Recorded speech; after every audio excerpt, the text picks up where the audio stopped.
selanjutnya kami persilahkan untuk dapat menempati tempat duduk yang telah kami sediakan.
Assalamualaikum warahmatullahi wabarakatuh.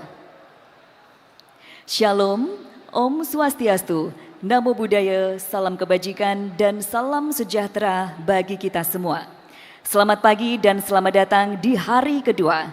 Perkenalkan, saya Indria Sastrotomo yang akan memandu acara hari ini dalam acara Sarasehan Kebangsaan KSTI Indonesia 2026.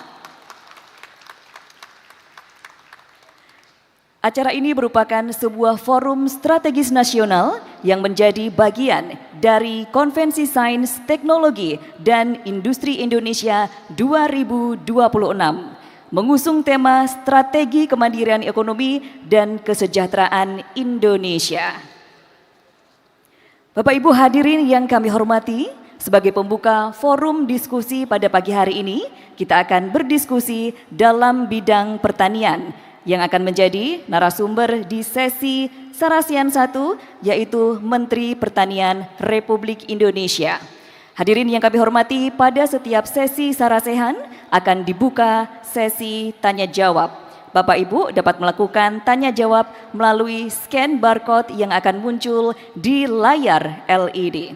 Baik, Bapak Ibu hadirin, langsung saja kita akan memasuki di Sarasehan 1 yang akan dimoderatori oleh Rektor Institut Teknologi Bandung kepada Profesor Dr. Insinyur Tata Cipta Dirgantara MT. Kami persilakan.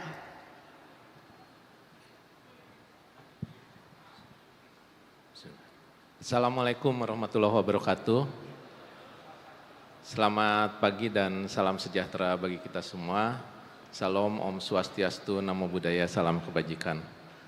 Bapak Ibu yang saya hormati, alhamdulillah pada pagi ini sudah hadir di depan kita Bapak narasumber yang akan memaparkan kinerja Indonesia terkait dengan kedaulatan pangan, ya Pak ya.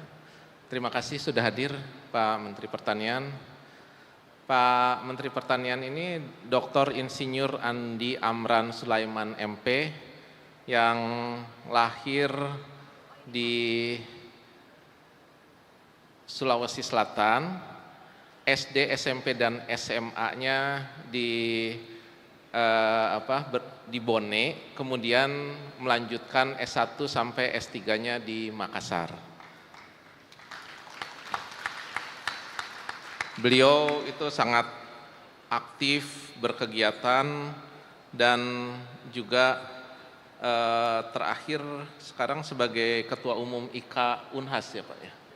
Jadi ini alumni Unhas mana nih? Ada?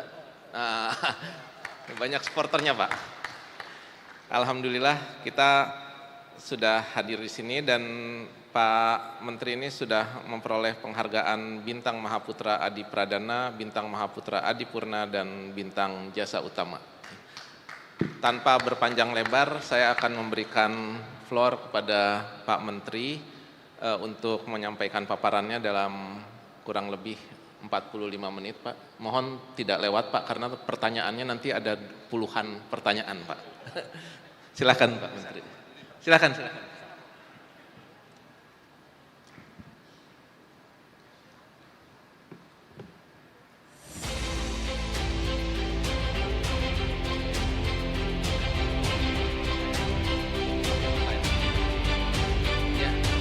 Bagi para peserta, nanti mohon menuliskan pertanyaannya melalui barcode yang tadi sudah disampaikan. Mungkin barcode-nya bisa ditayang lagi enggak, Mbak? Ya.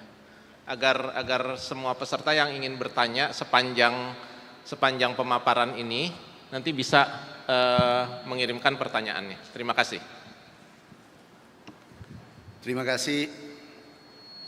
Bismillahirrahmanirrahim. Assalamualaikum warahmatullahi wabarakatuh. Shalom, Om Swastiastu, Namo Buddhaya, salam kebajikan, selamat pagi, salam sejahtera bagi kita semua. Yang saya hormati, saya banggakan Bapak Menteri Pendidikan Saintek, Bapak Profesor Brian.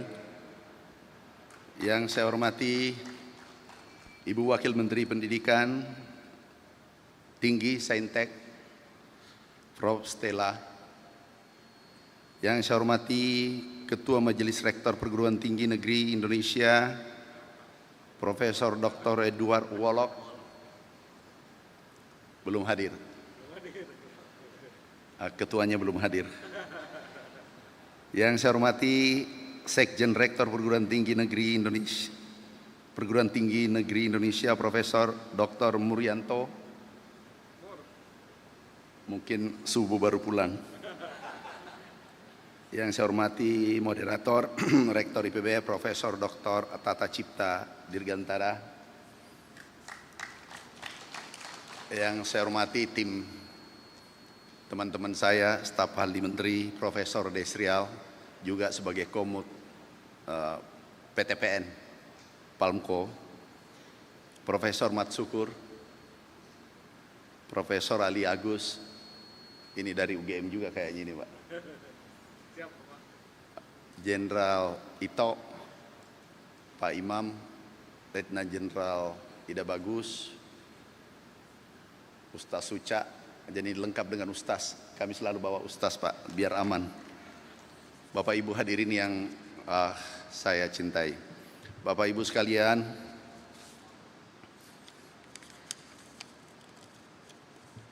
kami ingin sampaikan beberapa hal capaian pemerintah sektor pangan saat ini kurang lebih 2 tahun pemerintahan Bapak Prabowo Gibran. Kami ingin perkenalkan diri juga, kami dulu PPL, ini PPL, kemudian berkarir di PTPN BUMN 15 tahun, 13 tahun jadi dosen, di Unhas ada Pak Rektor, Pak JJ, Profesor JJ, kemudian juga kami pengusaha 20 tahun, ditakdirkan di kabinet 8 tahun.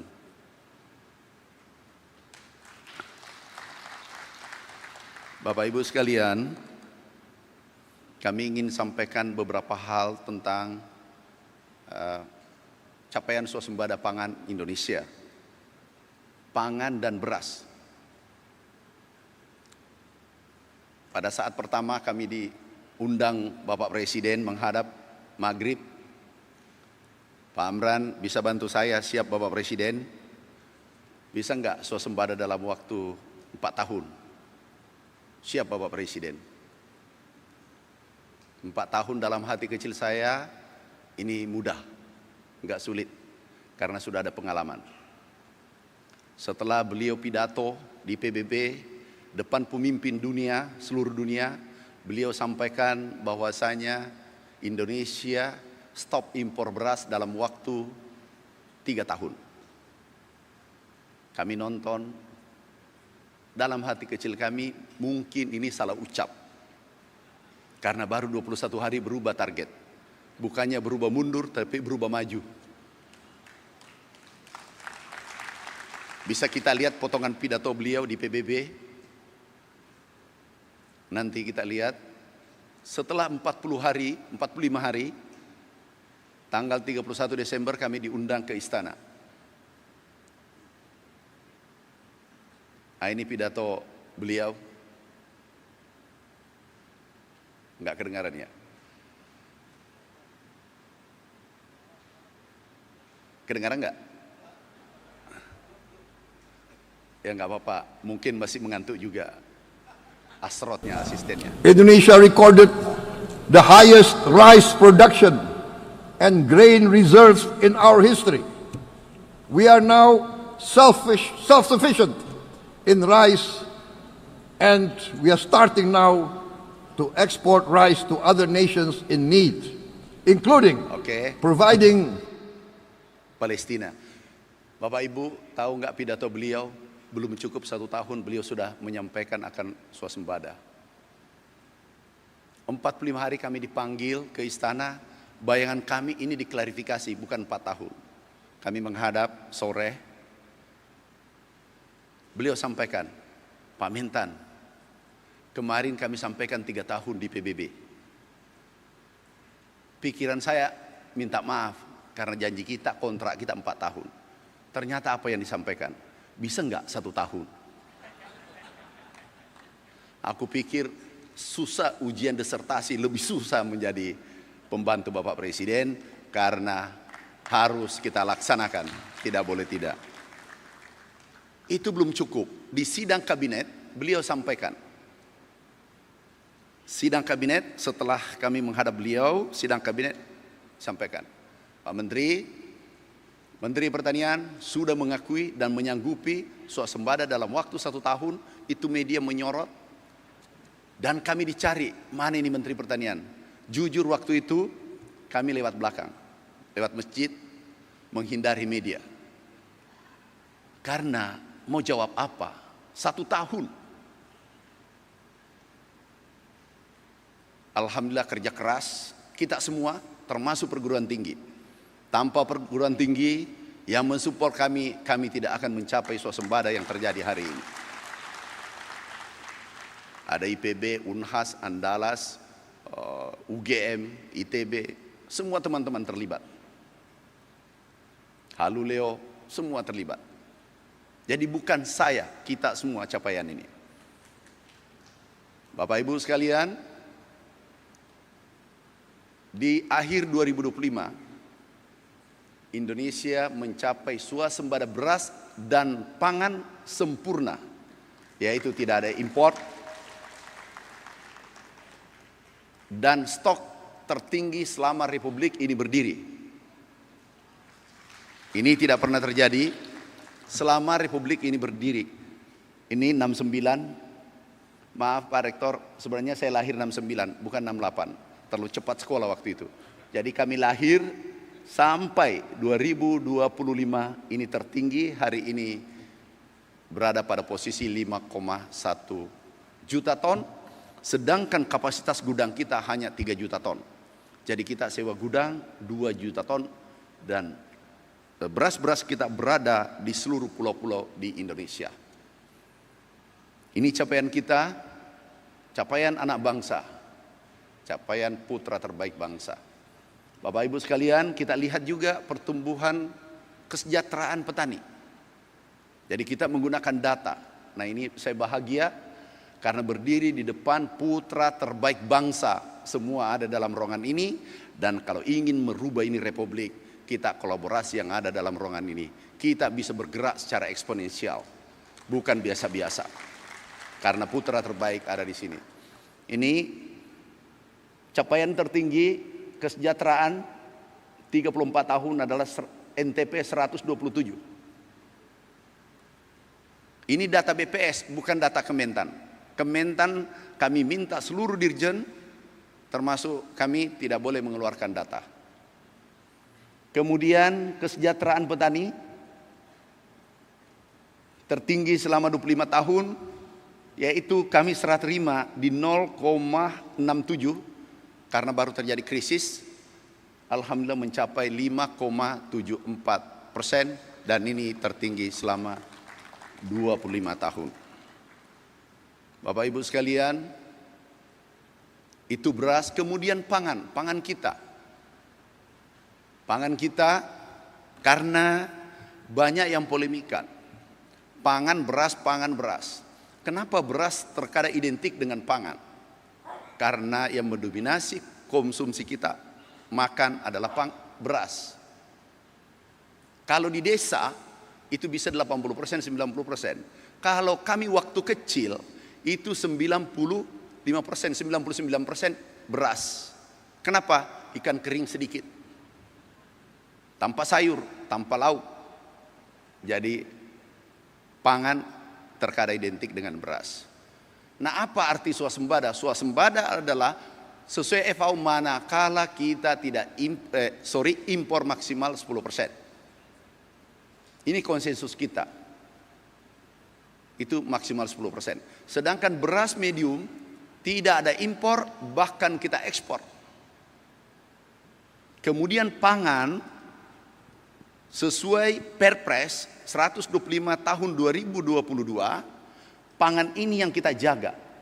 Yang kita impor adalah bawang putih, kedelai, kerbau, daging sapi. Totalnya 3,5 juta ton. Nah, 3,5 juta ton ini kita impor, sedangkan kita produksi pangan kita adalah 73 juta ton. Kalau 3,5 dibagi 73 itu 4-5%. Artinya juga swasembada pangan. Tapi sebagian orang baru mau impor. Kemarin ada di BOP 100 ton, 1000 ton dari Amerika, ributnya se-Indonesia, bahkan ke seluruh dunia. Begitu kami ekspor 2 minggu kemudian, 2000 ton, beritanya kecil di pojok. Begitu kami ekspor, karena kami diajak berdoa juga waktu Palestina, ke Tugu Monas, saya katakan, saudaraku, biarlah aku berdoa dari Kementerian Pertanian, karena aku tunggu Menteri Pertanian Palestina datang untuk menerima bantuan atas perintah Bapak Presiden 10.000 ton, dan itu pertama dalam sejarah. Tapi beritanya kecil. Jadi baru rencana impor 1000 ton, itu beritanya viral kemana-mana, ke seluruh Indonesia bahkan dunia. Tetapi begitu kita ekspor, kecil beritanya di pojok. Tapi kita harus paham, Pak Menteri, sahabatku, kita harus terima. Kenapa? Di saat Republik ini merdeka, ada pengkhianat yang menemani Belanda, dan itu orang Indonesia. Bisa saja DNA-nya atau residunya atau cucunya masih ada berkeliaran di Republik ini. Kita harus terima. Bapak Ibu, selesai pangan, beras selesai. Nah, untuk 3, bawang putih, kedelai, daging, dengan segala kerendahan hati, seluruh saudaraku yang ada dalam ruangan ini, ayo kita gandengan tangan. Kita hentikan ini dalam waktu sesingkat-singkatnya. Yang penting, semua perguruan tinggi ingin bergerak bersama-sama untuk merah putih. Kita bisa gantian, Pak. Kami berdiri hari ini, bisa saja Bapak bulan depan berdiri di sini. Jabatan menteri itu seperti daki. Paling tinggi saya tinggal 3 tahun. Itu kalau tidak reshuffle. Bisa saja salah satu di antara Bapak menggantikan saya berdiri sini. Dan aku ikhlas. Yang penting kita solid menjaga ini merah putih. Bapak Ibu, ekspor kita, ini kita pakai data. Ekspor kita naik dengan kebijakan Bapak Presiden. naik 166 triliun dan impor kita karena tidak impor beras 41 triliun. Jadi kita nikmati 200 triliun. Baru 1 tahun bergerak. Bagaimana kalau 5 tahun? Tapi jangan diganggu. Saya yakin yang mengganggu jumlahnya kecil. Ini data kita terakhir 2025. Ada lagi yang mengatakan katanya swasembada itu enggak benar. Yang keluarkan data FAO. Ini bukan Menteri Pertanian, bukan Kementerian Pertanian. Ini data FAO. Data FAO mengatakan Indonesia lompatannya nomor 2 dunia setelah Brasil. Ini FAO. Putra terbaik dunia sektor pertanian ada di sini. Kemudian juga yang mengeluarkan data, kita lihat, stop, kembali yang tadi. Ini angkanya 35 juta ton produksi. Kemudian data dari Amerika, United States Department of Agriculture, ini datanya juga mengatakan 34,6 juta ton. Jadi kalau mau protes, Bapak Ibu ke sana, jangan ke Kementerian Pertanian. Kami hanya kerja yang memberi data adalah data FAO, kemudian terakhir BPS 34,6, mirip-mirip, beda 0,1, 0,3. Jangan protesnya ke kita kalau mau ke Roma. Nah, ini selesai. Insya Allah ini lompatan tertinggi dalam sejarah dan stok kita tertinggi saat ini. Nah, baru-baru ini dirilis, baru minggu lalu dirilis, Pak Menteri, alhamdulillah dirilis, diprediksi 2026 kita melompat produksi 38,6 juta ton. Itu FAO dan bisa dibuka oleh semua orang.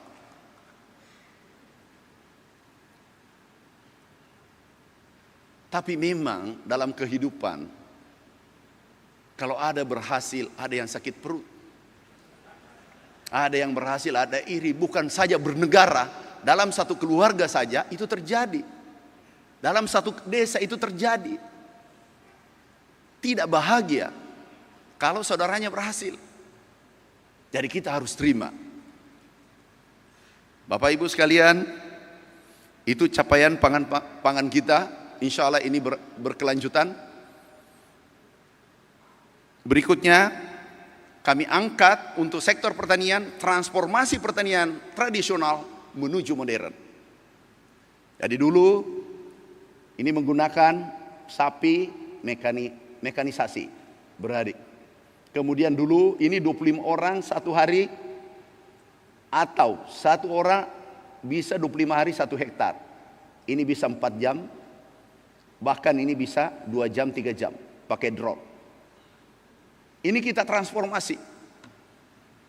Kita harus bertransformasi pertanian tradisional menuju modern. Biayanya turun 50%, produksinya bisa naik 2 kali lipat. Karena yang kita tambah adalah produktivitas dan planting index. Yang dulunya tanam 1 kali bisa menjadi 2 kali, 3 kali. Transformasi ini kita jalankan. Baru-baru ini, baru minggu lalu, kami senang meneliti Pak Menteri, Ibu Wakil Menteri, kami senang meneliti. Ini yang menarik, minggu lalu kami teliti, langsung kami yang teliti, itu 2 tahun. Kami ke China melihat mekanisasi pertanian, baru kami ke Amerika. Ini lihat langsung di sana, produksinya 8 ton. Kemudian kami melihat negara lain. Tetapi 2 negara ini, negara di daya, kami mencoba melihat apa kelebihan di sana dan menggabungkan antara teknologi dari Indonesia, Amerika dan China. Hasilnya kami sampaikan ke Bapak Presiden minggu lalu di Gorontalo. Itu kami gabungkan Jajar Legowo kemudian padi yang secara kontinu, tidak ada putus. Kata kuncinya adalah ada fotosintesis yang sempurna, dan di situ ada populasi bertambah dari 300.000 sampai 350.000 batang per hektar menjadi 900 sampai 1 juta batang per hektar. Hasilnya insya Allah ini kita dorong ke depan agar kita swasembada berkelanjutan. Ini produksinya 12,4 ton kemarin. Kami sudah uji coba di 14 provinsi, produksi yang terendah adalah 9 ton. Sedangkan produksi nasional hanya 5,5 ton. Jadi 2 kali lipat. Average-nya katakanlah naik 2 ton. Kalau 2 ton nanti, kita kali 10 juta, itu 20 juta ton. Menjadi beras 10 juta ton. Kapasitas gudang hanya 3 juta ton. Ada tambahan masuk 10 juta ton. Jadi inilah saatnya nanti Indonesia menjadi lumbung pangan dunia, khususnya beras. Bapak Ibu sekalian, bagaimana mengangkat kesejahteraan petani? Caranya adalah kebijakan harga pangan. Harga pangan, harga beras kita jaga 6.500. Kemudian pupuk, sarana produksi kita jaga, irigasi kita jaga, dan seterusnya. Salah satu contoh pupuk dulu, ini 79 tahun, 80 tahun. Regulasi adalah yang luar biasa, 145 regulasi yang mengikat pupuk. Ini salah satu contoh. Ini, kemudian 12 menteri yang harus tanda tangan. 38 gubernur harus tanda tangan, bukan parab. 514 bupati yang tanda tangan, bukan parab. Dan yang menarik yang kami temukan adalah, kalau pemilihan bupati, satu kecamatan tidak menang, pupuknya dikurangi, pindah kepada yang menang. Karena di tangannya bupati yang tanda tangan. Begitu pula gubernur. Kalau satu kabupaten tidak menang, ini dikurangi karena otoritasnya di gubernur. Ini berbahaya untuk pangan kita. Sehingga Bapak Presiden perintahkan, bagaimana Pak Mentan? Bisa enggak dari pabrik langsung petani? Siap, bisa Bapak Presiden. Hanya secari kertas, enggak cukup, satu kalimat. Bahwa dari Menteri Pertanian ke Mentan, pupuk Indonesia ke petani. Hari ini terjadi dan kita mendengarkan dari seluruh Indonesia, tidak ada lagi, hampir tidak ada keluhan untuk jumlah pupuk dan harga pupuk turun 20%. Ini pupuk turun 20%. Ini menarik juga. Pak Menteri, bisa enggak? Jangan volume saja cukup. Tepat waktu enggak cukup. Terus gimana Bapak Presiden? Bisa enggak turun tapi tidak ditambah APBN? Ini agak berat ini karena saya tidak temukan waktu kami belajar kalkulus, fisika enggak ketemukan ini rumus. Anggaran tidak ditambah tapi turunkan harga pupuk. Kami bekerja dengan tim 3 hari. 65 tahun, ini kita lihat, kami cek, kami undang direksinya. Tolong direksi bicara dari hati ke hati, jangan kamu ego. Inilah amal jariahmu kalau ada meninggalkan legasi. Apa itu Pak Menteri? Tolong kata hatimu, yang mana sebenarnya salah di manajemen BUMN pangan.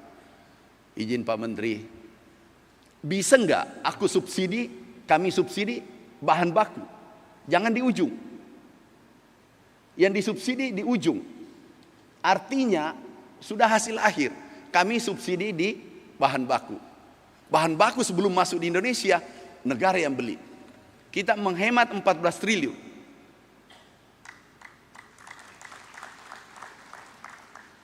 Sudah menghemat 14 triliun. Kemudian bayarnya di depan. Pak Mentan, nggak bisa, ada PP. Ada peraturan Menteri Keuangan, ada peraturan Menteri Pertanian. Saya katakan, peraturan Menteri Pertanian, aku tanda tangan ini malam. Terus Menteri Keuangan, nanti aku bicara beliau. Akhirnya singkat cerita kami lapor Bapak Presiden, perintah Bapak Presiden, kami sudah jalankan. Terus gimana? Harga bisa turun 20%, volume ditambah 700.000, tapi tidak ada tambahan APBN. Maksudnya gimana? Pak, ada yang keliru. Subsidinya harus di hulu, bahan baku, itu murah. Kalau bahasa yang lebih sederhana, beli pisang atau tanam pisang. Jangan beli pisang goreng, ini mahal ini.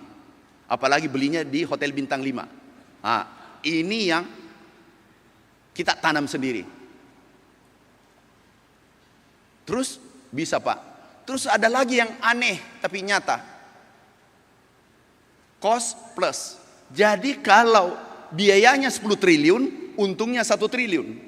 Kalau biayanya 5 triliun, untungnya 500 miliar.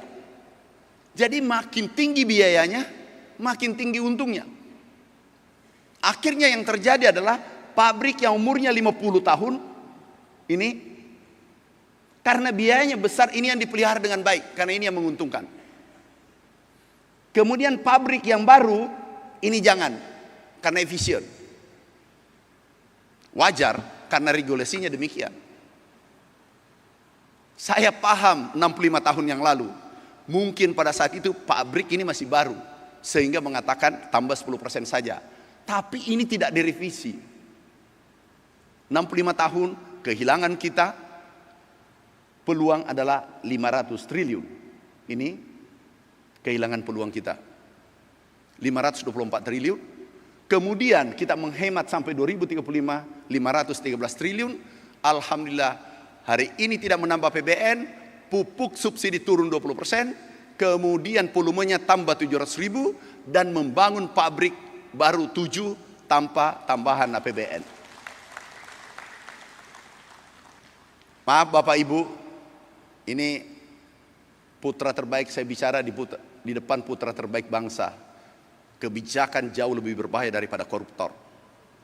Koruptor nggak bisa mengambil banyak. Ya mungkinlah 100 miliar, 50 miliar. Tapi kalau kebijakan yang salah, itu jauh lebih berbahaya daripada koruptor. Dan ini persoalan besarnya kita, ini live nggak? Live? Enggak ya? Wartawan nggak ada masuk ya? Ini sudah terlanjur, ini sudah persoalan besar kita. Kami di birokrat, kami pengusaha, kami di dosen. Persoalan besarnya birokrat adalah biarkan hancur ini negara, yang penting sesuai prosedur. Siapa yang mau diborgol? Itu masalah besarnya. Akhirnya ragu-ragu melangkah tidak menghasilkan sesuatu. Dan harus berani mengambil resiko. Ini triple helix, ini bagus, luar biasa. Industri, regulator, pemerintah, akademisi, ketemu bertiga, ini republik ini kita bisa jadikan superpower. Persoalannya, belum selesai triple helix, kita naik sedikit pentahelix, hexahelix. Nggak tahu nanti apa lagi. Nah, hari ini adalah momentum sejarah baru untuk Republik Indonesia. Bertemunya tiga, yaitu pemerintah, akademisi, dan pengusaha. Nanti BUMN kita libatkan. Bapak Ibu sekalian, tinggal berapa menit? 10 masih ada? Oke, aku lampau-lampaui saja. Bapak Ibu sekalian, ini juga tidak dipelajari di kampus kemarin. Ternyata itu ada mafia ikut-ikut. Ini mafianya. Ada yang korupsi. Ini berapa kita tangkap? 77. Baru 1 tahun. Ini perintah Bapak Presiden. Jadi kalau 5 tahun ya 300 lah masuk penjara nanti. Sektor pertanian. Itu baru sektor pertanian. Ini ada juga dari dalam, bukan dari luar. Ini 11 kami copot. Ada kemarin direktur. Ini direktur, maaf, anak angkat pejabat yang dulu. Ini nggak banyak diambil, 27 miliar. Karena kami buka lapor Pak Amran, semua pada lapor. Ini kami buka untuk publik, lapor kalau ada macam-macam. Ada seorang rektor, saya tidak sebut nama, SMS pagi besoknya saya tak pecat pegawai itu. Aku cek, panggil, apa benar ini? Kentara, tidak usah dia mengaku iya. Lihat bahasa tubuhnya, kalau dia gosok tangan, dia pelakunya. Gosok tangan, goyang ini, itu kebenaran mau keluar tapi disumbat di lehernya. Jadi kamu pasti bersalah. Kami buktikan ini ternyata bersalah, kami berhentikan. Nah itu belum diajari dulu Pak Rektor. Ajari itu bahwa di dalam bekerja itu ternyata tidak cukup dengan matematika. Kemudian TBS baru-baru, Bapak Presiden umumkan satu pintu. Dan itu yang benar, menghindari under invoicing. Apa maksudnya itu under invoicing? Maksudnya karena kami pengusaha, harganya di sini $30, diekspor ke luar negeri, perusahaannya sendiri yang terima di sana, harganya $70, $40 adalah tidak kena pajak. Itu maksudnya. Ini tidak banyak, cuma 16.000 triliun hilang selama 34 tahun. Nah ini yang harus diteriaki. Bukan yang diteriaki pesta babi. Itu tidak penting. Yang penting kerugian negara yang kita harus kejar. Ini Bapak Ibu, kami tunjukkan lagi data CPO. Ini CPO. Ini CPO harga dunia 27.000. Pembelian Indonesia 14.000. Dolar naik nilainya kurang lebih 18, 17, 500, 17, 800. Itu 10% naiknya. Tetapi harga TBS turun. Ini enggak masuk akal. Ini menindas petani 15 juta orang seluruh Indonesia. Kami pas di Tanah Suci, ditelepon Bapak Presiden, Pak Menteri apa perlu keluar Perpres? Siap Bapak Presiden. Kami pulang, kami selesaikan. Kami selesaikan dulu berdoa di Tanah Suci. Kami pulang, kami panggil semua, Anda menzolimi petani. Mengaku, besoknya naik. Sekarang sudah kembali pulih. Ini tidak masuk akal dunia harganya. Ini maksudnya Bapak Presiden. Kalau ini nanti terangkat harga CPO ke sini, hampir 2 kali lipat harga CPO kita 500-600 triliun, naik 1.000 triliun. Dan itu masuk di kas negara. Makanya orang tidak bahagia. Swasembada itu siapa yang tidak bahagia? Thailand, Vietnam, India, Pakistan, Kamboja. Kenapa? Mereka, kita pengimpor terbesar dunia. Tiba-tiba kita hentikan dengan kepemimpinan Bapak Presiden Prabowo. Kita hentikan sekarang. Dan dalam negeri siapa yang tidak senang? Importir yang sudah 70 tahun mengimpor. Gudangnya selesai, macam-macam selesai. Semua SDM-nya lengkap, kapalnya lengkap, dan seterusnya. Tiba-tiba hentikan. Ini kan persoalan bagi mereka, perusahaannya. Inilah yang marah di medsos. Kita harus terima. Saya beritahu teman-teman Dirjen, kamu sabar. Kita harus terima. Bapak Ibu sekalian, ini untuk teman-teman, aku minta tolong dengan segala kerendahan diri, kerendahan hati. Ada beberapa yang harus ditindaklanjuti. Kami melompat saja. Oh maaf, sedikit kami tunjukkan food estate Wanam. Ini Wanam, kemudian dulu Kalimantan 1 juta hektar. Kami ini Wanam. Wanam itu pesta babi, itu rakyat yang punya di sana 60.000 hektar. Dan 100% milik rakyat. Kemudian ke Kalimantan. Ini Kalimantan yang dulu 1 juta hektar, yang umur 50 ke atas pasti pernah dengar 1 juta hektar. Kami naik motor, kami keliling. Hebatnya kita, irigasinya sempurna, tapi padinya tidak ada, sawahnya tidak ada. Karena tidak ego sektoral, tidak kolaborasi. Akhirnya kami turun, kita bongkar. Juga Kalimantan Selatan, Sumatera Selatan, ini Sumatera Selatan kita bongkar. Inilah program Bapak Presiden, tapi bertransformasi. Bukan lagi tanam seperti ini, kami tanam pakai drone. Bisa 25 hektar per 1 hari. Ini pakai drone. Jadi kita pakai teknologi, bukan lagi bayangkan. Terus dulu tanam 1 kali menjadi 3 kali di rawa-rawa. Tapi tanam pakai drone. Jadi banyak yang tanya, di mana pengembangan sawahnya? Tolong belajar ilmu pertanian. Tanam 1 kali jadi 3 kali, meningkat itu produksi. Dulu produksi 5 ton jadi 9 ton, meningkat itu produksi. Karena lahan kita 7 juta hektar, potensinya adalah 200 juta hektar. Artinya kalau seluruh perguruan tinggi terlibat, hampir pasti 200 juta ton kita bisa raih, beras 100 juta ton, dan itu melimpah. Katakanlah kita ganti kedelai, 2 kali tanam padi, nanti kedelai, bawang putih. Seluruh komoditas tinggal 3 kita swasembadakan dalam waktu sesingkat-singkatnya. Yang penting kita kolaborasi, sama-sama niat baik. Bapak Ibu sekalian, ada beberapa untuk saudaraku sahabatku. Ini ada ITS di sini. Kemarin kami berkunjung. Ini rektor ITS luar biasa. Kami diangkat jadi wali amanah. Ini potensi kayaknya ini menteri. Ada luar biasa di sana. Sawit. Ini mimpi kita. Sawit jadi solar, sawit jadi bensin, etanol.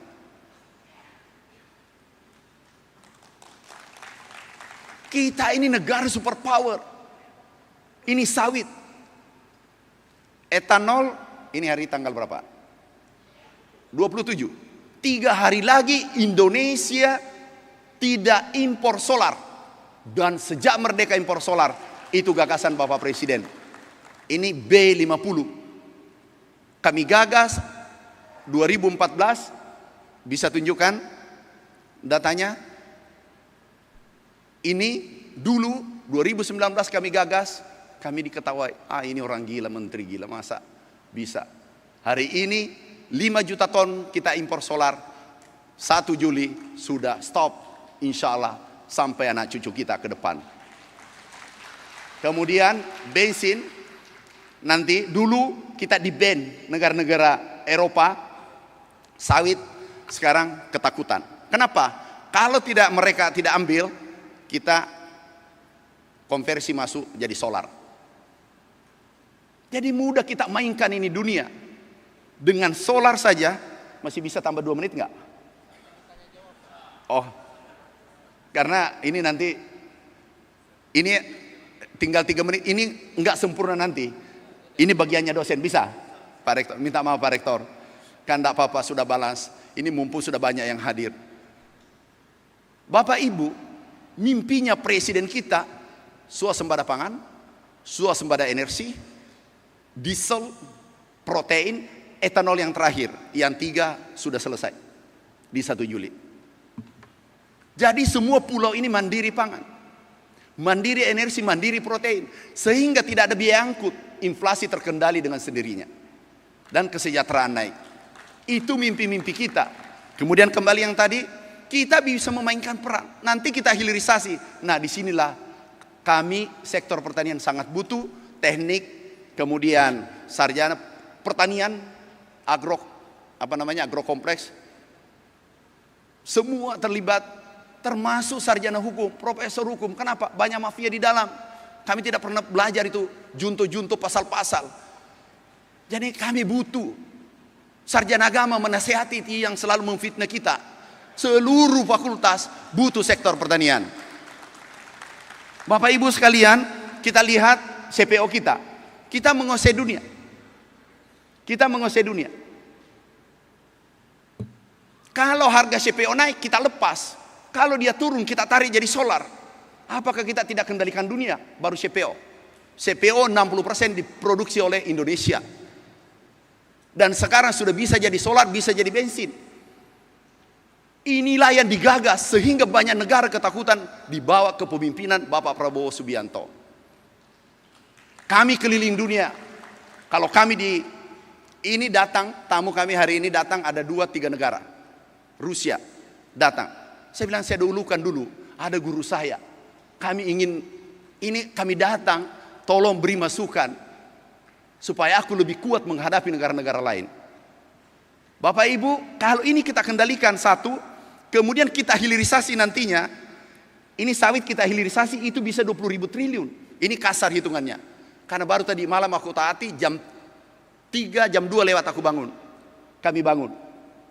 Kelapa kita hilirisasi, dulu gelondongan, menjadi coconut milk dan seterusnya. Ini 35 triliun, 35.000 triliun. Itu sama dengan 10 tahun APBN. Tapi ini tergantung Bapak Ibu sekalian yang ada dalam ruangan ini. Yang bisa membuat lompatan eksponensial adalah new invention, penelitian-penelitian baru, dan orangnya ada dalam ruangan ini. Kita lihat kelapa sekarang, kelapa kita ekspor 24 triliun. Kalau kita hilirisasi, itu 100 kali lipat menjadi coconut milk. Ini 24 triliun. Kalau kita hilirisasi, kita lihat, ini 100 kali lipat. Artinya 2.400 triliun baru isi kelapa. Air kelapa 2.400 triliun. Gambir 5.000 triliun ada tadi dari Andalas. Mana Andalas, Pak? Sudah dirintis tuh. Nah, baru 3 komoditas bisa 20.000 triliun. Tapi tergantung Bapak Ibu. Karena Bapak Ibu adalah yang ahlinya. Kemudian regulatornya pemerintah, pengusaha, kita fokuskan BUMN yang ikut mengambil bagian nantinya. Bapak Ibu sekalian, yang terakhir, sekarang kami butuh kedelai. Kalau ada ahli kedelai, yang produksinya jangan 3 ton, kalau bisa 6 ton. Kemudian gandum, kita impor 10 juta ton, kita hentikan. Yang bisa hentikan, para guru besar yang ada dalam ruangan ini. Kemudian bawang kecil, 100.000 hektar, padi 7 juta hektar. Kalau perlu kita sulap 3 bulan aja swasembada. Kemudian gambir 80% kita suplai dunia. Tapi diproses di India. Benar Pak Maki, Pak Profesor Maki. Benar. Kami langsung utus Pak ke India. Diskusi hari itu, saya bilang beli tiket Pak, berangkat. Ini 5.000 triliun. Ada yang mengatakan susah, iya memang susah. Karena kita butuh tekanan. Kalau mau berhasil butuh tekanan yang aku tahu. Butuh tekanan. Berlian yang paling disenangi manusia itu berada pada tekanan 3.500 derajat Celcius. Susahnya tidak mau tekanan, tapi mau lompatan nggak mungkin. Mau berhasil, tapi mau nyaman juga nggak bisa. Kalau berada zona nyaman, tidak mungkin berhasil. Republik ini tidak akan bangkit. Ini kami beli, maaf ya, bahasa kasarnya sperma, semen beku. Kami ketemu di Belgia, kami ke Belanda, lihat sapi besar, beratnya 2 ton. Langsung aku bisi, tolong beli. Apanya? Spermanya, semen bekunya. Kami beli bawa ke Indonesia, berapa? Pertama 20 miliar, baru 100 miliar. BPK tegur saya, ini gila ini. Aku beli, singkatnya pelihara di Indonesia, daripada aku teliti 200 tahun. Mereka teliti 200 tahun. Lebih baik spermanya aku beli mahal. Sempat diperiksa anak buah saya. Kemudian itu lahir pertama, saya beri nama Gatot Kaca. Baru lahir sudah 64 kilo. Ini lahir saja hampir sama besarnya sapi Bali. Ini. Nah, kami juga berlakukan meritokrasi. Penelitinya, yang jaga ini, ada cerita 2 menit ya. Yang jaga ini adalah anak buah saya. Kamu jaga, kalau ini mati, bersamaan mati karirmu. Dia bawa pulang. Sapi satu-satunya yang lahir bawa pulang. Istrinya marah. Masa kamu lebih cinta itu sapi daripada saya? Ma, ini tukin. Habis tukin kalau ini lewat ini. Ini benar, ini fotonya. Saya doakan beliau, baru saja meninggal. Dan saya janji, saya angkat. Ternyata tidak memenuhi syarat, pendidikannya tidak cukup. Kami telepon, Pak, ini harga diri menteri, diskresi. Aku harus angkat, tidak memenuhi syarat. Enggak memenuhi syarat, menulis, tapi dia memenuhi syarat untuk Republik Indonesia. Karena kita mencetak, ini hasilnya, sapinya, pantatnya saja itu 30 kilo. Nih. Yang seperti ini membuat lompatan, dan itu harus dihasilkan dari kampus. Pak Menteri, izinkan saya sudah kerjasama IPB, ITS, UGM, ada alat ya Pak, Unhas dengan jagung, di sana gambir. Tahu Pak, ada anggaran di pertanian 35 triliun. Jujur aku sedih kalau negara lain yang menikmati 35 triliun itu. Traktornya, benihnya dari lain. Padahal ini ada ayam. Ayam kita beli dari Amerika, grandparent stock. Aku minta Unhas mana? Ada ikut, dosennya nggak ikut. Wah, itu Memang kurang rezekinya ya. Susah. Dosennya Pak Wada. Berdiri aku lihat, satu orang. Nggak ada di sini. Ini aku tahu orangnya. Yang profesor yang panjang jenggonya. Pak, ini butuh dana sekian. Pak, siapa? Kepala Risbang, kasih anggaran itu.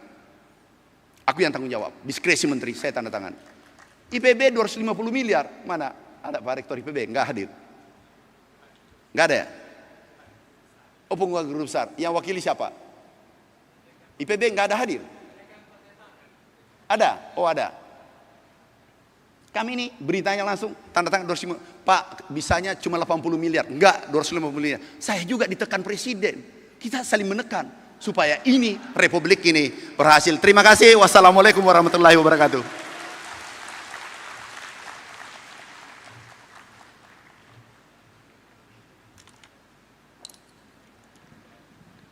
Terima kasih sekali, ini presentasi yang luar biasa dan berapi-api. Saya kumpulkan beberapa pertanyaan dan mungkin langsung saya gabung aja Pak.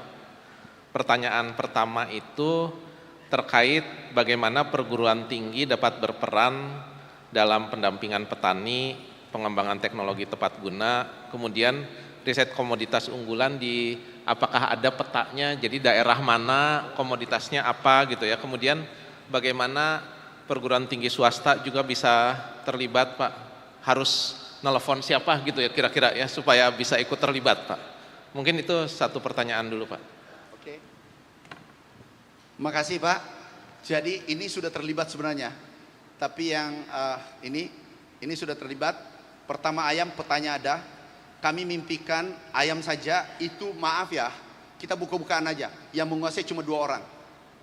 Itu 600 triliun. Dan itu 2 orang.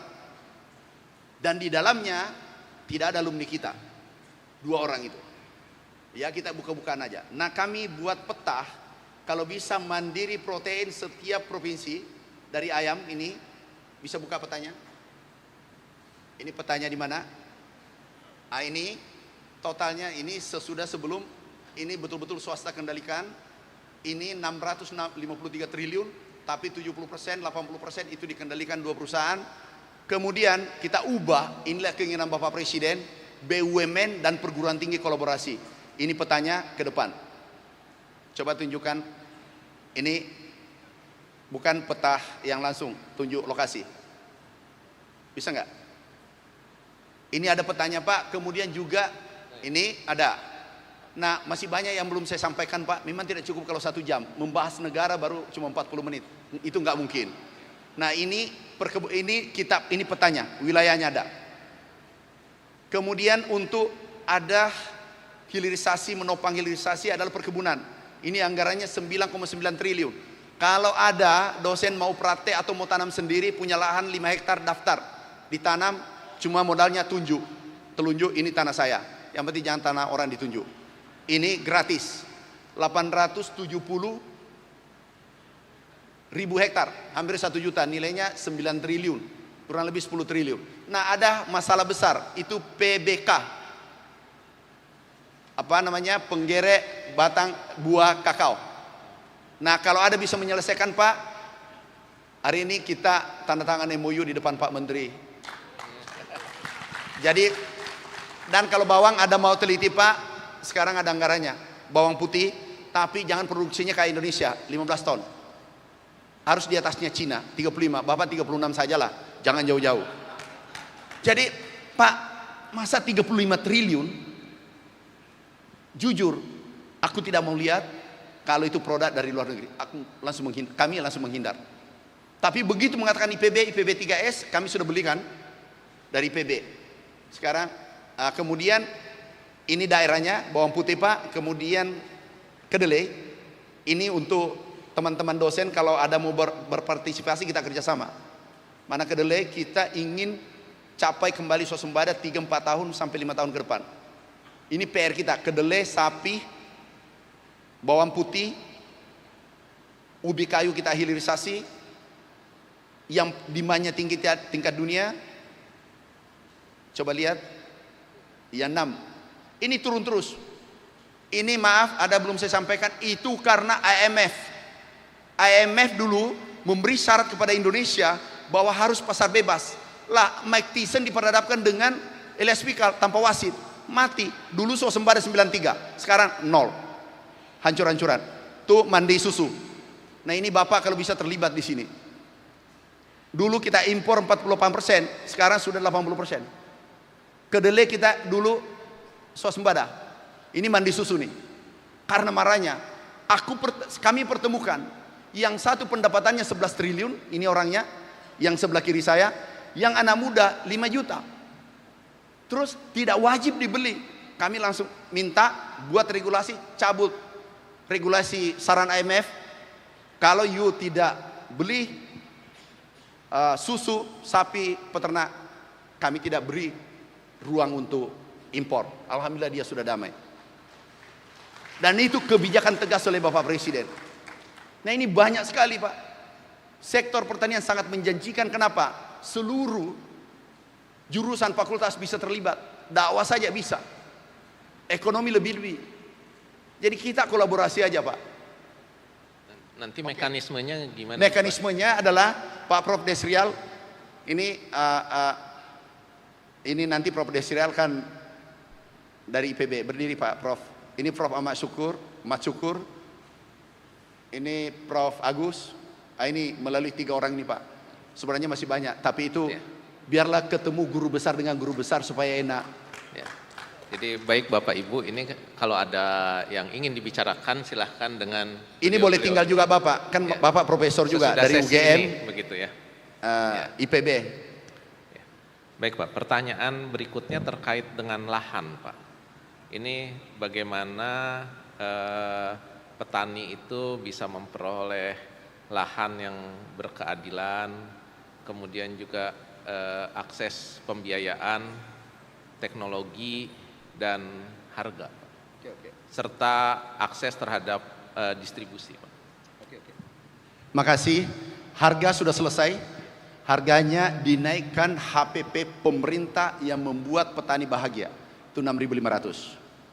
Kemudian teknologi, ini teknologi autonomous, kita beli sampai 7 triliun, kita bagikan secara gratis. Dulu panen, nih bisa lihat, bisa tunjukkan. Nah ini, lihat combine harvesternya. Ini Pak, ini teknologi combine rice transplanter, combine harvester, rice transplanter. Nah ini kami mimpikan Indonesia bertani dari rumah. Jadi di tombol, tapi semua jalan sendiri. Nah ini kita sudah buat. Ini teknologi. Kemudian KUR ada 280 triliun KUR untuk petani. Pupuk sarana produksi sudah tidak masalah. Irigasi kita perbaiki 2 juta hektar. Kalau masalah luas lahan, kami buka lahan justru di Kalimantan, Sumatera, Merauke. Ini ada ratusan ribu hektar bahkan jutaan rencana kita. Kalau bisa ada yang berminat, kita bangun pertanian modern di sana. Dan alat-alat ditanggung pemerintah. Ini alat-alatnya Pak, ini mana brigade? Tunjukkan brigade. Brigade pangan. Kami beri izin Pak Menteri, ini sudah ada 40 ribu mahasiswa kami rekrut dan banyak yang tidak mau kembali jadi pengusaha. Ini testimoninya Pak, kami beri bantuan 3 miliaran. Satu paket pendapatannya bisa 15 juta, 20 juta. Ada satu hari testimoni di Merauke. Bisa dapat 3 hektar sampai 4 hektar, tapi itu 1 hektarnya hitungannya dia dapat pendapatnya 1.250.000 ya Pak. Sampai 2-3 hektar berarti kami bisa dapat 3.750.000 Pak. Itu per hektar saya per hari Pak. Kalau 1 bulan mungkin 15 juta sampai 20 juta. Bapak Ibu pendapatannya 20 juta per bulan di atas gaji Menteri Pertanian. Gaji Menteri Pertanian 19 juta, kita buka-bukaan aja. Jadi mikir-mikir Pak, pilih di sana. Ini dari Aceh juga 20 juta, dari Kalimantan testimoni. Ini percepat aja. 2,5 juta. Ini 20, ini Aceh. Dan kami tidak setting, kami berikan alat, silakan kerja, kami didik mereka anak-anak kita. Kami target 100.000 sampai 150.000 sampai akhir masa jabatan kami. Ini dulu tidak mau bertani, bapaknya ditinggal, begitu kami kasih peralatan dia turun, langsung pendapatannya aja deh, tidak terlalu penting itu narasinya, uangnya aja penting, yang 20 juta itu. Mana? Tuh. Kalau per bulan ini kemarin bapak saya kan sambil bantu bapak saya juga Pak. Jadi per bulan itu sekitar dapat 24 juta, sudah di atas gaji menteri. Dan ini nggak ada rekayasa, bisa dicek di lapangan. Itulah yang kita lakukan, transformasi besar-besaran. Tapi serangannya luar biasa. Buat pesta babi lah, pesta apa, macam-macam. Tapi kita harus sabar hadapi, karena kami yakin ada ketidakbahagiaan Indonesia berdaulat pangan. Makasih Pak. Terima kasih Pak. Kemudian ini pertanyaan selanjutnya terkait dengan kesetimbangan antara pembukaan lahan pertanian dengan lingkungan hidup, Pak. Terkait dengan lingkungan hidup, Pak. Isu hutan, kemudian biodiversity, Pak. Bagaimana Bapak menjaga antara pembukaan lahan pertanian, perluasan lahan, dan kemudian menjaga kelestarian lingkungan, kan? Ini memang kami memang tadi malam baca-baca buku, karena pasti pertanyaan keras-keras di sini nanti. Ini Bapak Ibu, ini pernah terjadi. Kami diperhadapkan dilema. Pada saat El Nino datang, kami diminta kembali jadi menteri. Singkat cerita, sudah antri masyarakat Indonesia beli beras dan dijatah 15 kilo. Sedangkan kita mau impor, 22 negara menahan, termasuk China, India, Thailand, Vietnam menahan. Ini sudah antri. Ini sangat berbahaya. 2024. Terus kami menghadap Bapak Presiden dengan Menteri Lingkungan, dengan Menteri PU. Pak, bisa enggak ini bergerak cepat adalah Pulau Jawa dulu. Kita garap seluruh sungai, kita pompa airnya. Lingkungan berteriak, Menteri Lingkungan dan Menteri PU. Pak Mentan, konsensus kita enggak boleh. Kenapa? Karena ada biota di situ. Nanti dia mati minimal 30% air. Oh baik Pak, di depan Presiden. Baik Pak, kalau begitu pilihannya yang antri itu kelaparan mati atau biota yang kita jaga. Enggak ada pilihan lain, karena sekarang El Nino. Kelaparan, biota atau manusianya. Bapak pilih salah satunya, karena tidak ada pilihan tengah. Kalau mengatakan kita sepakat biota nggak apa-apa, tapi lingkungan umumkan bahwa saya bertanggung jawab yang kelaparan dan meninggal. Oh takut saya Pak, terus biotamu, berilah saya kesempatan, biota dulu pingsan, nanti setelah aku ambil airnya, tinggal 10%, ini kita hidup, baru aku lepas kembali biotanya, kita pelihara sama-sama. Bagaimana kalau begitu? Karena El Nino tidak selalunya datang. Kami beli pompa berapa? 80.000, aku dibilang orang gila, ini pasti gagal. Kami mulai tentara, TNI, Polri, ini yang bisa kami bantu tanpa ada yang protes dulu. Pak, kenapa tentara polisi? Kalau bisa Bapak aja, tentara saya hentikan. Oh enggak bisa Pak, pikul traktor tanpa digaji. Ini tentara jalankan, singkat cerita, naik produksi, mengatasi krisis di 2024, 2025 swasembada, hari ini insya Allah berkelanjutan. Jadi pilihannya itu, kemudian izin Pak, aku masuk yang selalu diperdebatkan, Merauke. Coba buka Merauke. Ini selalu dipolitisasi. Di sana saudara kita bahagia, kita bawakan traktor, 500 traktor aku bawakan, kami bawakan nih. Kemudian ini kayu kecil Pak, kayu seperti ini. Dikira illegal logging Pak, nih. Itu kayunya Pak. Kayu seperti itu rawa. Dan ini program sudah sejak dulu Pak Harto. Stop. Ini nih, stop.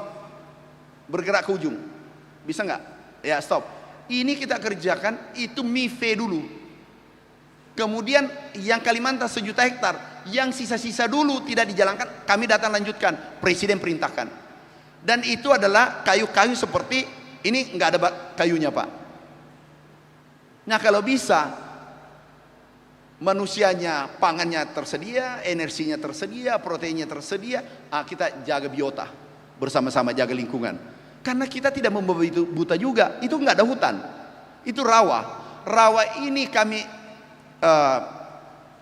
rehabilitasi, yang dulu tanam 1 kali jadi 3 kali, termasuk Merauke. Dan itu punya rakyat, bukan punya pemerintah, bukan punya pengusaha. Ini punya rakyat, 100% punya rakyat. Nah, ini adalah swasembada pangan, insya Allah berkelanjutan. Lingkungan kita mutlak jaga bersama, itu wajib. Tapi kami pernah dipaksa keadaan El Nino paling ekstrim, orang sudah antri beli makanan, kami minta izin, sepakat. Tapi kami tidak mau sepakat saja, kami minta tanda tangan semua. Ini tanda tangannya. Bisa tunjuk tanda tangannya, karena ini jangan sampai selesai kita jadi menteri dipersoalkan.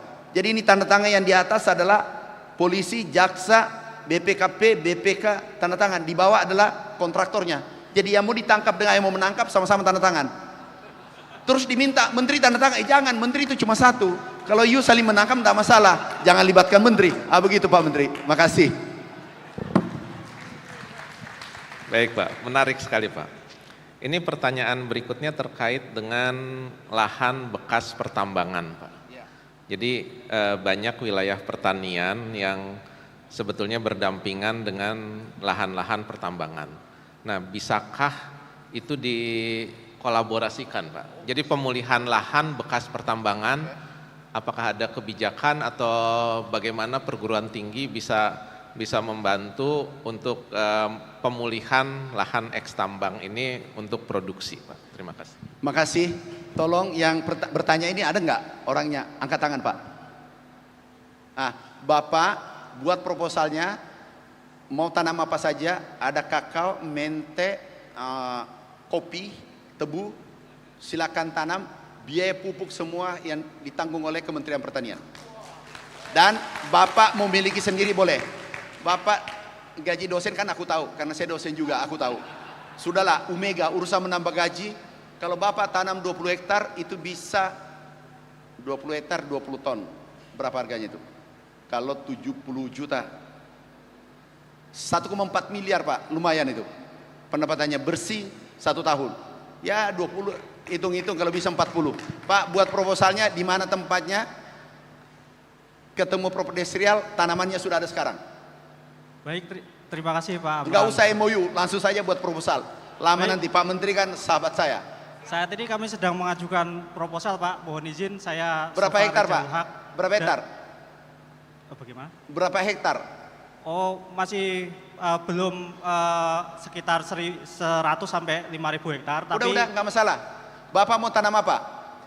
Kami sebenarnya ahli geologi batubara Pak. Jadi yang kami ajukan sebenarnya adalah mikrobiologi dari batubara yang kita pakai untuk perkembangbiakan sawit. Gini atau deh, Bapak sawit. ketemu saya hari Senin, saya masih di kantor. Ketemu hari Senin Pak. Baik, terima panjang kasih. nanti waktunya Pak ini Amran terbatas. Sulaiman. Hari Senin. Saya pikir mau tanam besok, kami langsung ACC. Oke, silakan yang lain. Ini ada pertanyaan menarik Pak. Katanya Bapak ini kan tadi menyampaikan terkait swasembada Pak. Dan Bapak itu sudah menjabat menteri selama 8 tahun, tapi kenapa tahun terakhir ini bisa melonjak Pak? Kenapa kemarin-kemarin enggak, terus tiba-tiba 1 tahun melonjak Pak? Kemudian yang belum-belumnya itu bagaimana gitu? Yang tadi tiga bawang putih, kedelai dan daging sapi itu gimana supaya bisa lagi melonjak itu Pak? Resepnya apa katanya? Bapak gini, kalau mau sukses, lihat ke depan. Yang masa lalu boleh diingat, tapi jangan terlalu diambil hati. Bapak, aku berdiri supaya kelihatan ya. Kalau mau sukses, lihat ke depan. Karena pertanyaannya ini sensitif. Resepnya aja Pak. Enggak resep 1 tahun terakhir, tahu. Tapi yang lalu juga hebat.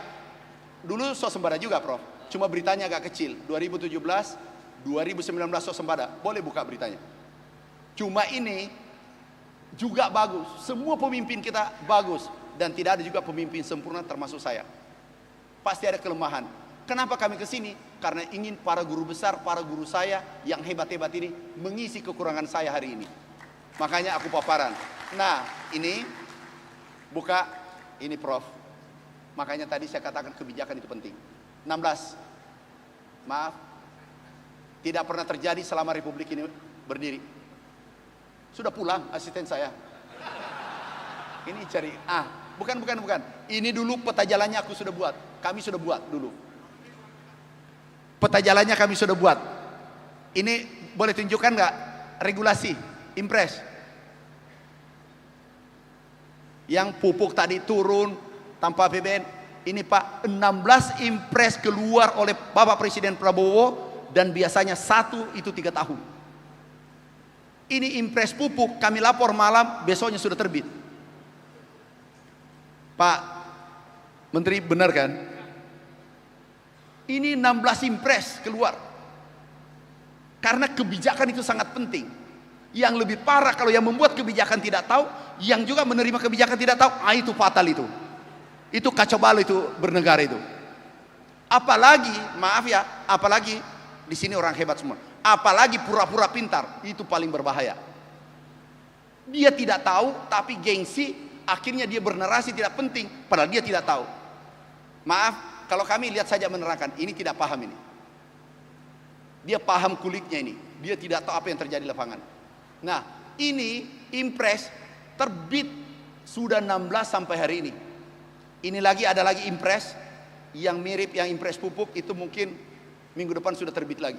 Kami menghadap, ini foto kami menghadap dipanggil Bapak Presiden, bagaimana mengakselerasi hilirisasi perkebunan. Pak, kami menghadap, ini impres dibongkar. Langsung beliau, aku setuju semua.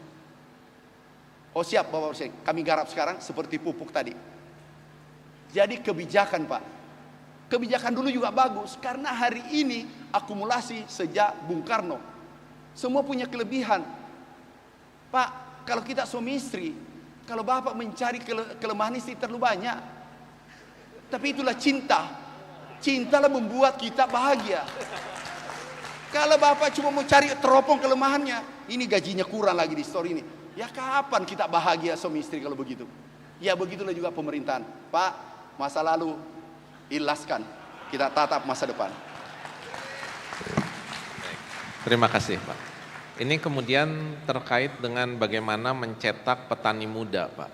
Jadi ada pertanyaan bagaimana menarik ke anak-anak itu untuk masuk SMK pertanian Pak. Jadi mungkin saya tambahkan sedikit di sini. Misalnya kalau di Bandung itu ada Ciwidey gitu Pak, yang daerah-daerah suburbnya kota-kota besar itu kurikulumnya kan kemudian disamakan dengan kurikulum di kota. Jadi padahal tidak mungkin bersaing dengan teman-teman di kota. Jadi nanti mau masuk Universitas Nanggung bertani udah nggak mau gitu Pak. Nah Bapak bagaimana pendapat dan strategi Bapak terkait agar regenerasi petani ini bisa berkelanjutan termasuk juga dengan masalah pendidikannya Pak? Ini memang ini ujian disertasi nih Pak Rektor atau apa ini? Ini jangan digini-gini, ini gini-gini amat. Kita ini sudah capek kerja, sudah swasembada, tanya lagi saya enak-enaknya. Ini untuk generasi muda. Caranya Pak, harus diperbaiki di hilir. Coba, ini mendaftar puluhan ribu bahkan ratusan ribu sekarang milenial mendaftar. Buat mereka nyaman menggunakan teknologi. Kalau nggak bisa. Nggak mungkin dia mau bertani. Yang terakhir adalah buat dia untung dan lebih tinggi gajinya daripada jadi dosen atau jadi dirjen. Udah, itu pasti dia masuk ke lapangan. Kami coba, ternyata dia berhasil. Pak, para ahli, itu Pak enak tuh kalau ada penemuan. Dan bagaimana kita meneliti tapi demandnya tinggi. Bukan aku hebat, ini sampai perempuan bawa traktor Pak. Dia pendapatannya minimal 15 juta per bulan bersih. Jadi ada yang tidak mau pulang, Pak aku mau tinggal. Iya nggak apa-apa, traktor miliki. Traktor ini hibah. Setelah berikutnya Pak dia beli sendiri.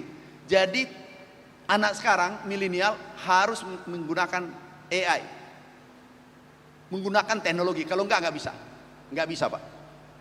Jadi kita ajari bertransformasi pertanian tradisional menuju modern. Kalau tradisional Pak Rektor nggak akan, dipaksa pun nggak mau. Sekarang harus ini menarik dan pendapatannya lebih tinggi kalau dia masuk honorer, kalau dia masuk pegawai. Jadi kami standar minimal 15 juta pendapatannya di lapangan. Tapi ini tidak mudah, butuh waktu. Nggak bisa hari ini langsung jadi. Ini Pak pendapatannya rata-rata 10 sampai 20 juta. Yang betul-betul malas itu 10 juta. Alat semua kita kasih, siapkan. Karena Jawa Pak ada juga Jawa. Karena Jawa kemarin kami pompa dan seterusnya sudah ada petaninya. Tapi yang hamparan ini, kenapa gagal dulu 1 juta gambut Pak dengan MIFE di Merauke? Gagalnya karena ini dibuka lahan tapi menggunakan tradisional. Tidak menggunakan teknologi tinggi. Sehingga begitu ini pulang kontraktornya, siapa? Orangnya tidak ada yang mau kerja. Akhirnya semua lahan yang kita buka baru, itu kita simpangkan alat yang canggih. Anak-anak muda dari Jawa, ini dari perguruan tinggi Jawa Pak, banyak. Dia keluar ke sana. Sekarang sudah tenang dia bertani. Dan ini kami serahkan, nilainya 7 triliun. Hibahkan semua untuk anak muda. Pendapatannya bagus. Ya memang Pak ada yang tidak saya diajari dulu di kampus. Rugi.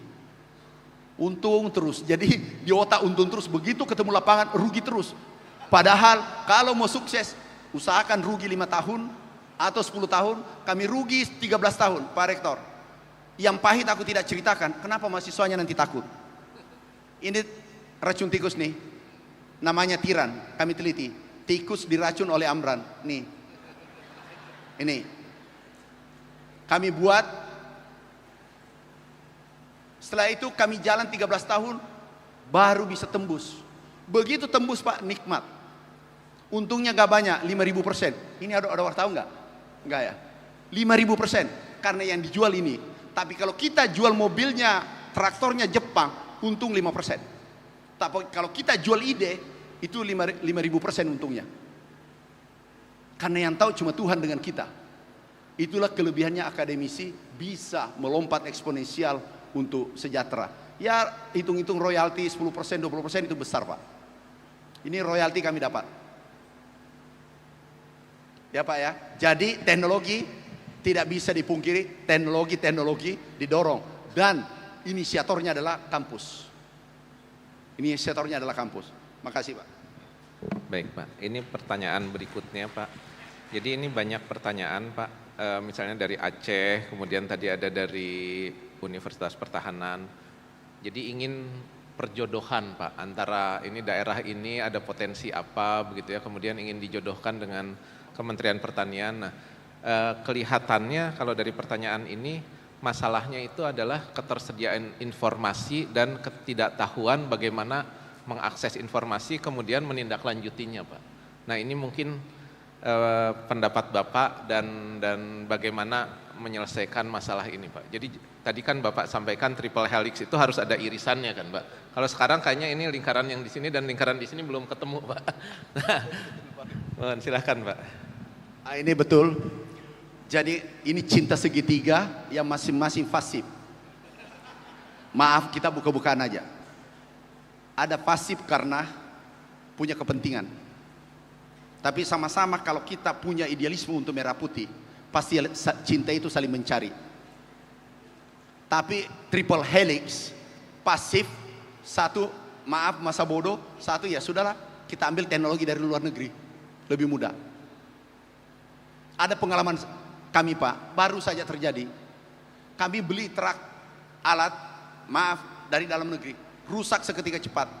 Langsung kami order dari luar negeri, itu 1.000. Ini alatnya Pak.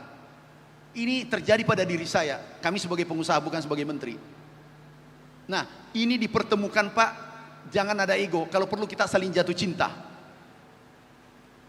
Bagaimana mencari, menunggu informasi. Maaf Pak Rektor, Masafku mencari.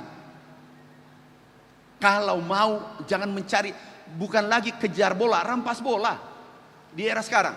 Tapi kalau tinggal di ruangan baru berdoa menangis, ya Allah berikan aku rezeki. Doa tertinggi ada di Indonesia Pak, ini penelitiannya. Doa tertinggi ada di Indonesia. Ini penelitiannya, bukan saya. Jangan tersinggung Pak ya. Ini nomor 1 berdoa. Di mana-mana berada berdoa. Dan itu sudah benar. Cuma harus take action, be persistent. Dia berdoa, ya Allah kenapa aku miskin, menangis. Baru masuk di kamar, ya Allah kenapa aku miskin, memang takdirku. Sudah baru bangunnya jam 7, terlambat pula kalau ada acara. Gimana mau kaya raya? Nggak mungkin. Tidak ada dalam ruangan ini tepat waktu. Cuma saya yang lebih cepat. Bapak Ibu, nggak mungkin. Itu Pak foto saya waktu kami miskin banget. Pak Rektor di belakangnya dulu, pondok, saya pondok Hidayatullah. Bapak pondok eksekutif. Dia rubah namanya karena pondok dulu nama mobil atau apa. Ini fotoku Pak. Ini tuh kami dengan apa namanya itu yang bau, yang selalu di kasur tuh bau banget. Kutu busu saya bersahabat. 4 tahun dia yang menyerah, menggigit saya. Nggak ada urusan itu. Kenapa pelaut ulung lahir di ombak besar? Nggak mungkin. Kalau ada kata-kata, bagaimana ada informasi, itu sudah rusak itu. Maaf Pak Rektor, bukan di sini yang saya maksud. Pertanyaan dari luar ini. Nggak bisa. Ini berdoa menangis, baru kerjanya 4 jam, baru mau kaya raya. Wassalam. Saran kami, Bapak Ibu, guru besar yang saya cintai, yang saya banggakan. Ajari itu murid menjadi pendekar. Beri PR 10 per hari. Biarkan dia keluar dari kampus itu. Kalau 10.000 diterima, 1.000 aja yang lulus. Tapi 1.000 ini yang mengatur dunia. Beri tekanan mereka. Enggak mungkin ada pendekar di mana cari informasi ya. Enggak mungkin ketemu. Tahu Pak, kalau kami dulu ke Jakarta, tidur di mana? Mes. Ini, masjid. Ini saya. Jadi ada fotonya Pak, penderitaan itu. Aku simpan satu-satu. Pada saatnya akan bercerita itu foto. Tidur di Istiqlal, itu Istiqlal. Kami tidur waktu dilantik menteri 2014. Aku nangis berdoa. Ajudanku bertanya, stafku bertanya, Pak, Bapak kok sujud lama sekali? Jangan kamu sembarangan tanya, makanya kamu jadi ajudan terus. Nanti belakangan aku beritahu bahwa ini tempat tidurku. Ini fotonya. Ini sahabatku, dosen MIPA, Kalubis. Pak, kalau ada kata-kata di mana cari ya, begitu dapat, bagaimana caranya ya, begitu diberi lagi uang, bagaimana belanja ya, terus dikasih uang, di mana tempatnya ya. Pak, kalau Bapak masuk surga, udahlah lebih baik ketemu Tuhan lebih cepat daripada mengganggu ini republik lagi bergerak. Maafkan saya Pak, karena saya digoda, Pak Rektor ini goda terus. Ini Pak, doaku di sana bukan maaf, bukan aku hebat Pak. Saya punya kelemahan, saya punya dosa. Makanya selalu saya berdoa, ya Allah berikan saya ridhoi perjalananku agar saya bisa bermanfaat. Doaku dulu di Istiqlal, ya Allah berikan aku rezeki, suatu saat istana saya bangun. Ini alhamdulillah, ini kami bangun untuk umat. Jadi dan kami berdoa, ya Allah mudah-mudahan tidak buat proposal. Jangan dibalik. Kalau ada, jadi yang tadi pertanyaan Pak cari ke ujung dunia. Tapi kalau Bapak tinggal di situ, baru menunggu itu program, nggak ketemu. Ketemu lagi menterinya itu sibuk. Pak Menteri, beliau kadang saya telepon sibuk di Jepang, di luar negeri, di mana. Beliau juga begitu. Jadi jarang ketemu telepon saya Pak Menteri, karena sama-sama sibuk. Jadi Pak, yang tadi yang mau ke kantor jam 8, yang bertanya ini ada 2, sudah 2. Aku terima, setelah saya terima Belarus kayaknya, Menteri Pertaniannya. Aku terima Bapak bawa proposalnya, tapi dilakukan Pak, bukan ditatap. Maaf Pak, lebih baik to the point kita, supaya kita bergerak bersama. Beda Pak, membangun narasi, membangun gagasan dengan bertindak, beda Pak. Berproses itu sulit. Tapi kalau buat kalimat indah, kata menyusun kata menjadi kalimat yang indah, itu mudah banget. Apalagi memprotes Maradona, itu mudah banget. Tinggal sedikit tadi ditendang masuk. Enak aja kamu, ada kau pakai menendang, tidak ada kau pakai lari. Ini Einstein, benar juga ini. Doing the same thing over and over again and expecting different results. Jadi ya kerja-kerja biasa-biasa saja, terus menerus. Sama saja tapi harapannya lebih, ya orang gila katanya. Einstein yang bilang, bukan saya Pak. Makasih. Baik Pak. Ini mungkin karena waktunya 5 menit lagi Pak, ada satu pertanyaan terakhir, kemudian sesudah itu closing statement ya Pak ya. Jadi ini pertanyaan terakhir terkait dengan kelembagaan ekonomi, koperasi desa, koperasi tani, bagaimana agar bisa diperkuat dan bisa benar-benar meningkatkan posisi tawar petani, Pak, supaya tidak terjebak lagi dengan tata kelola yang lemah, kemudian ditindas begitu, Pak. Mungkin itu, Pak. Kemudian closing statement. Makasih Pak. Kita lihat koperasi apa tujuannya Merah Putih dibangun. Kalau ada salah kita perbaiki. Itu memotong supply chain. Ini rantai pasok. Itu Pak middleman mendapatkan kurang lebih 313 triliun. Ini kita nanti petani untungnya Merah Putih katakanlah 50 triliun, berarti 263 triliun itu untuk petani dan untuk konsumen. Yang terjadi adalah peningkatan pendapatan petani dan daya beli konsumen. Itu maksudnya memotong rantai pasok, mafia middleman selama ini terjadi. Toh ada salah, tidak ada yang sempurna. Kita harus perbaiki. Itu dan kemudian MBG itu adalah off takernya. Off takernya saya ulang, off takernya petani 160 juta. Karena tidak perlu ke kota lagi, langsung menjual bahan bakunya, sayurnya di setempat masing-masing. Sehingga uang bergerak di desa, bukan saja bergerak di kantor di pusat. Itu tujuannya kalau kami, karena kami di lapangan. Terima kasih Pak Menteri. Terima kasih Pak Rektor. Ternyata itu tadi panitia sampaikan masih ada waktu, Pak, katanya. Rupanya panitia bilang ini Bapak masih oke, Pak. Kalau ada bahan-bahan lain yang ingin disampaikan, Pak, yang belum sempat ditanyakan, dan nanti sesudah itu ya, silakan Pak. Jadi mungkin yang belum sempat ditanyakan ini, Pak. Jadi gini Bapak Ibu, sepertinya ini ujian disertasi tanpa ospek. Gak apa-apalah Pak Menteri, aku sudah siap lahir batin datang. Ada bagian karena lain semua yang hadir adalah putra terbaik bangsa. Maaf Bapak Ibu, yang datang ini adalah putra terbaik bangsa. Yang bisa merubah secara eksponensial, saya ulangi, adalah yang ada dalam ruangan ini.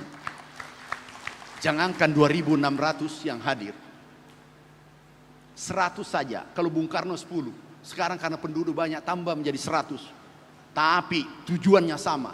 Dan ingin Merah Putih kita kibarkan di seantero dunia, pasti bisa. Tapi passionnya sama, spiritnya sama. Ada yang tidak sempurna, iya. Siapa yang sempurna? Saya banyak kekurangan. Kita ini banyak kekurangan. Tapi kita kolaborasi, kita kerjasama, kita saling menutupi kekurangan itu.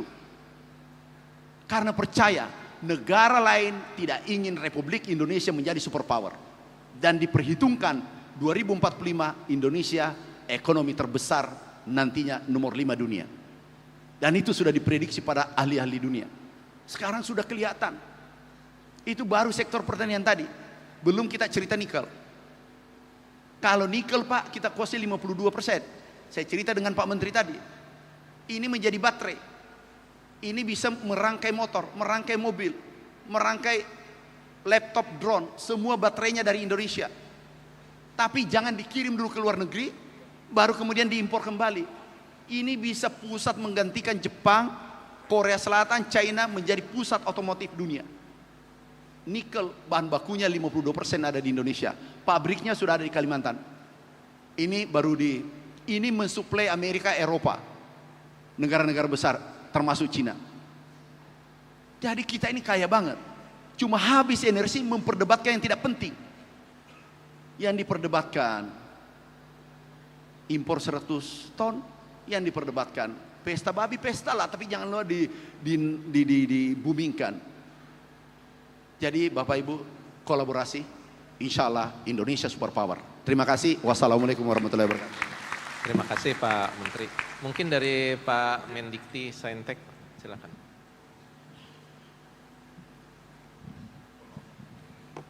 Terima kasih sekali Bapak Menteri Pertanian, Bapak Ibu pimpinan perguruan tinggi. Tadi sudah sangat jelas bagaimana kondisi kita, bagaimana capaian-capaian yang luar biasa yang menunjukkan bahwa bangsa kita ini sebenarnya bisa mencapai prestasi-prestasi yang tinggi. Kuncinya tadi kita tidak pasif, kita aktif, kita berkolaborasi, dan kemarin Bapak Presiden juga menyampaikan kita perlu bersatu padu Bapak Ibu sekalian. Yang kita hadapi ini adalah kompetisi dengan negara-negara lain, bukan kompetisi di antara bangsa Indonesia. Kita harus mengejar ketertinggalan kita dari negara-negara lain. Ada China di sana, ada Singapura di sana, ada yang lain-lainnya yang itu seharusnya menstimulus kita untuk tadi Bapak Mentan menunjukkan sekali kerja keras, konsisten, proaktif itu pada gilirannya akan bisa menjadikan bangsa kita maju dan tadi yang paling penting adalah sama-sama kita idealisme untuk merah putih. Jadi Bapak Ibu sekalian, Bapak Mentan sudah sangat membuka diri, mari siapkan karya-karya terbaik kita, terutama yang sudah betul-betul menuju ke hilirisasi. Kalau riset-riset awal memang itu jatahnya di kita. Kalau sudah mulai dekat-dekat hilirisasi, nanti kita baru bergandengan tangan, sehingga Bapak Mentan tidak diributkan oleh riset-riset yang fundamental ya Pak Mentan, mungkin riset-riset fundamental di kita atau di BRIN. Sehingga nanti silahkan Bapak Ibu sekalian yang sudah punya tanaman, sudah punya produk-produk, apalagi yang tadi Bapak Mentan sudah sampaikan masih ada ketergantungan impor, kita persilahkan untuk menyiapkan dirinya, menyiapkan sesuatunya.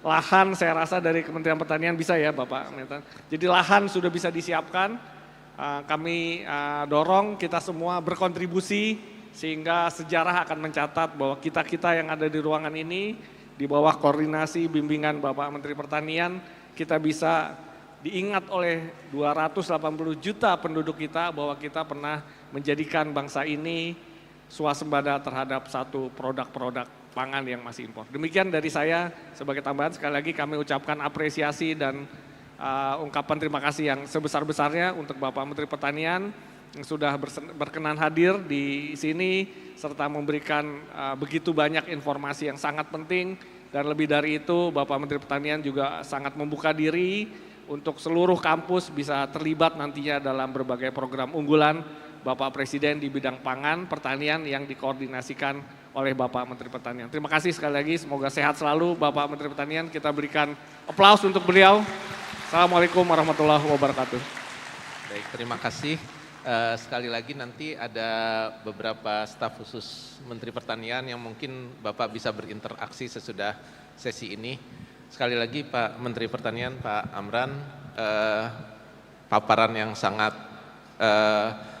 inspiratif bagi kami dan mudah-mudahan kolaborasi ini bisa berjalan dengan baik dan menghasilkan hasil-hasil yang luar biasa di kemudian hari. Terima kasih, saya kembalikan kepada moderator. Wabillahi taufiq wal hidayah. Wassalamualaikum warahmatullahi wabarakatuh. Boleh kita berikan tepukan yang luar biasa Bapak Ibu hadirin dan mohon izin untuk tetap berada di tempat